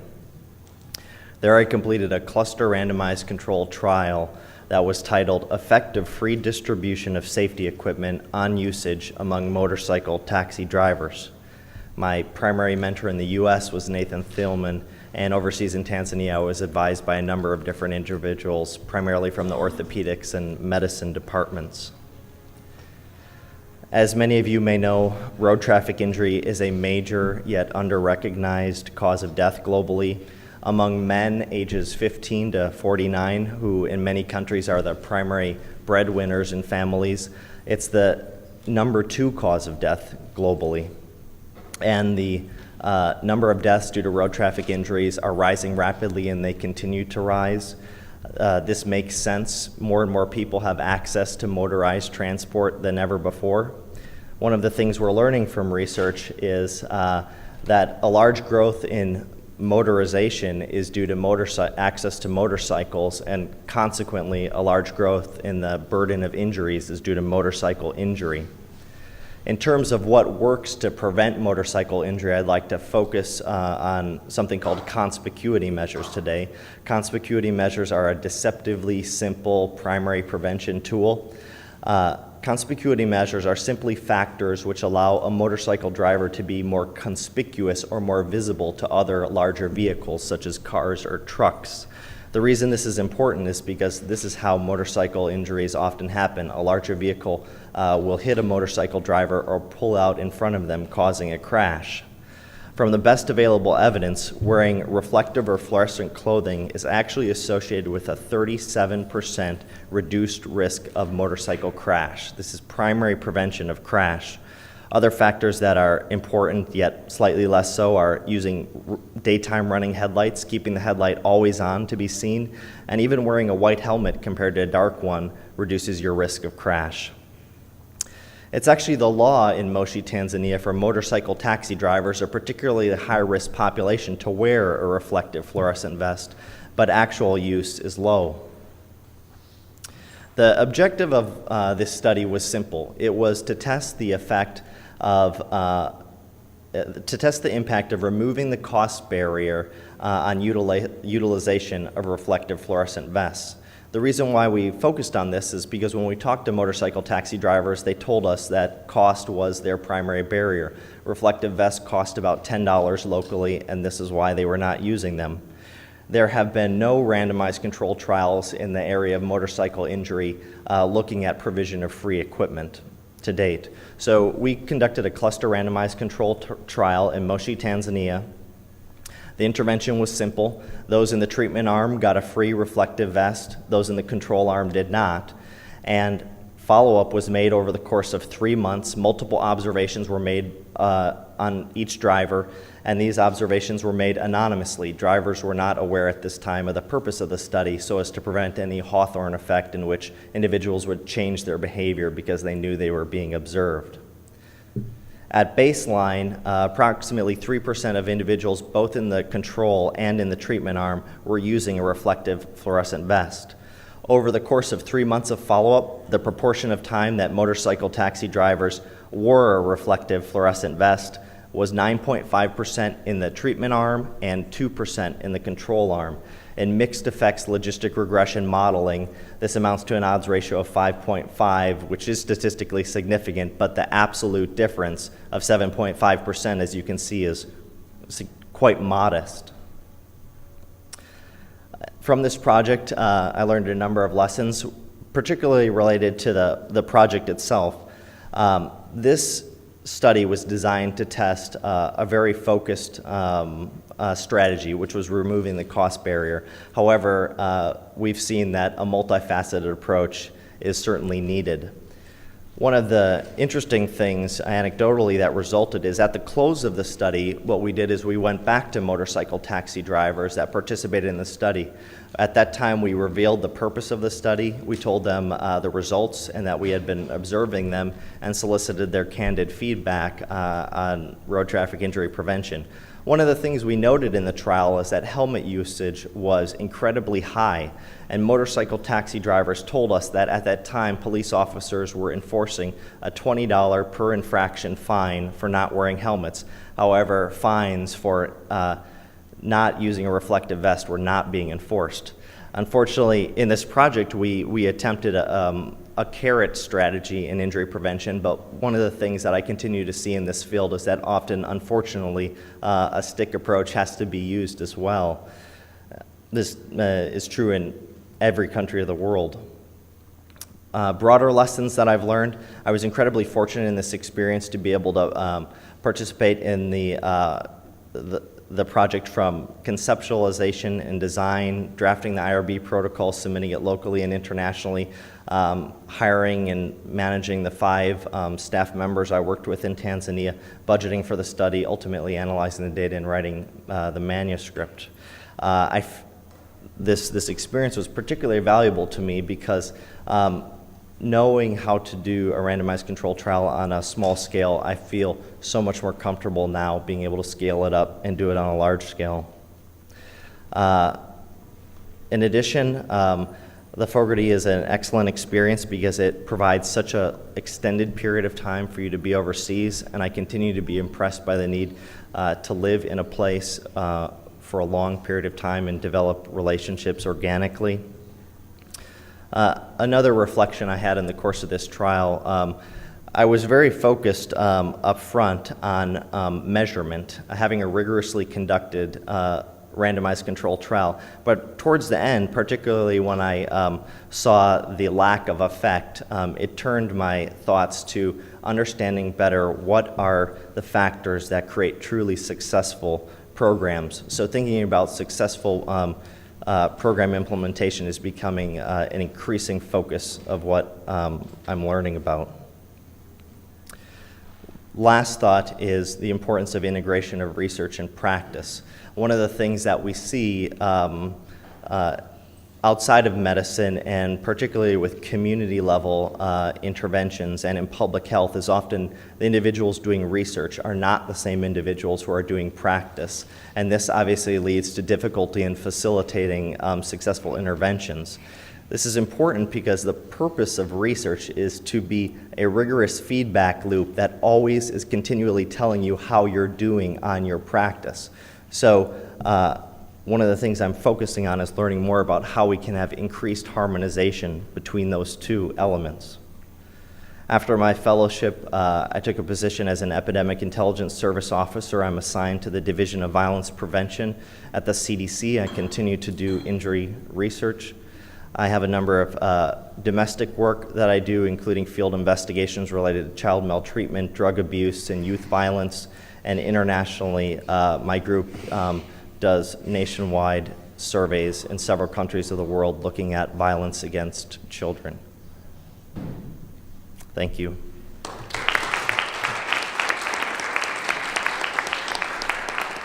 So I'd like to give a round of thanks to all of the 12 presenters. I think they're very interesting. So unfortunately, we only have 5 minutes left for questions, but hoping some of you will have comments or questions. And to lead off, Dr. Glass. Joe, I have to thank you, and all the presenters were absolutely breathtaking, don't you think? And then I have to turn around and look at all the mentors who are in the audience here who I see, but I haven't seen them all. And maybe you would stand up, because I think you guys should clap for those guys. Stand up. Pierce, up.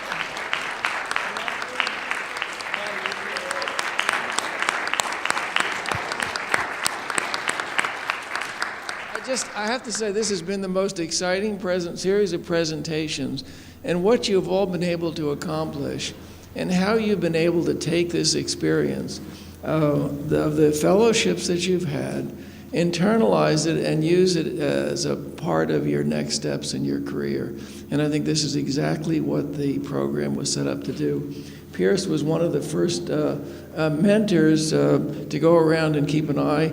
Myat over there has been taking this with a passion. We've grown this program from just medical students when I got here to having postdocs, and we've got rheumatologists and genetics and neurologists and cardiologists. It's absolutely wonderful to hear what you're doing. We have Americans, we have Peruvians and Africans and everyone, so I think this is a tremendous opportunity, and I'm only hoping we can continue this program and continue to grow it, because we do have 18 institutes and centers all involved in this program now. And when I hear about the neuroepidemiology and genetics, I think immediately of the other partners who should have been here to hear your presentation. I certainly hope that these have been captured on the film, so I can take snippets and take you over and let them see what amazing things you're doing. Because one of the main initiatives, for instance, in neurologic disease, is what we're learning about Alzheimer's in Colombia with those cohorts. And I think in each of your studies, I could see opportunities for the other institute directors to hear what you're doing and to see that you represent really the future of research and within NIH and globally for what you're doing. So I thank you all. This was an absolutely wonderful presentation. Htoo, all of you mentors, thank you for organizing this. Even Charlie, I want to thank.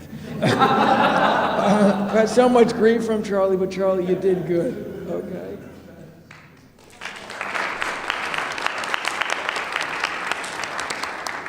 Can I make a comment as well? I'm Doug Heimberger from the Vanderbilt Institute for Global Health, and had the privilege of being involved for some of the latter years when Vanderbilt Institute for Global Health facilitated the program worldwide, and then now to be involved in one of the 5 consortia. And some of you, I hope a lot of you saw our posters. We're just now beginning to really analyze and turn out results, trying to document impacts and influences of participation in this program on multiple outcome variables related to the trainees, not just papers and publications, but grants, positions that they get, collaborations that they maintain, collaborative networks that have been created as a result of this. As we're beginning to do that, I think the results are really quite interesting and encouraging. And one of the things I think we need to move this thing from one website to another, but if you go to the vecd.org website, you'll see a knowledge relational map of relationships among the alumni of this program and whom they have published with and where they are. Some of you might have been to this amazing website, KNALIJ, knowledge.com, which mines PubMed. If you put any given person's name into this thing, it'll map whom they have published with, whom you have published with, and so we have one of these maps shown on the VECD website, and it's amazing. The networks that have been created from all of you are absolutely amazing. So we look forward to being able to spin out lots of other documented impacts from these programs. So I know there are all of us here who want to thank Fogarty International Center as well, the leadership that Roger, Myat, Htoo, and Pierce, and Aaron Primack before them, and others have shown in really making this possible, and we all really hope that it will continue to grow, because a lot of us are really convinced it'll have real impact, and it already is having impact. So thank you all. So I guess we'll close the session. If anyone has questions, I suspect everyone will hang around for a while. Oh, I just want to make Sorry. a special kind of thank to Roger, as well as all the ICs, and we've shown that that we have shown that 18 institute centers offices are supporting the program. They are extremely enthusiastic about this program. But without Roger, Dr. Glass, and Dr. Bridbord, and I would like to just, they have been behind the scene and working very hard, and Millie, and who is just there. And so Millie is the one who is going to keep our team members, and so we would like to thank everyone. But the most important is the next generation of leaders. I would like you to lead, and I would like you to come over and work in my position soon. Okay, well, thanks everyone.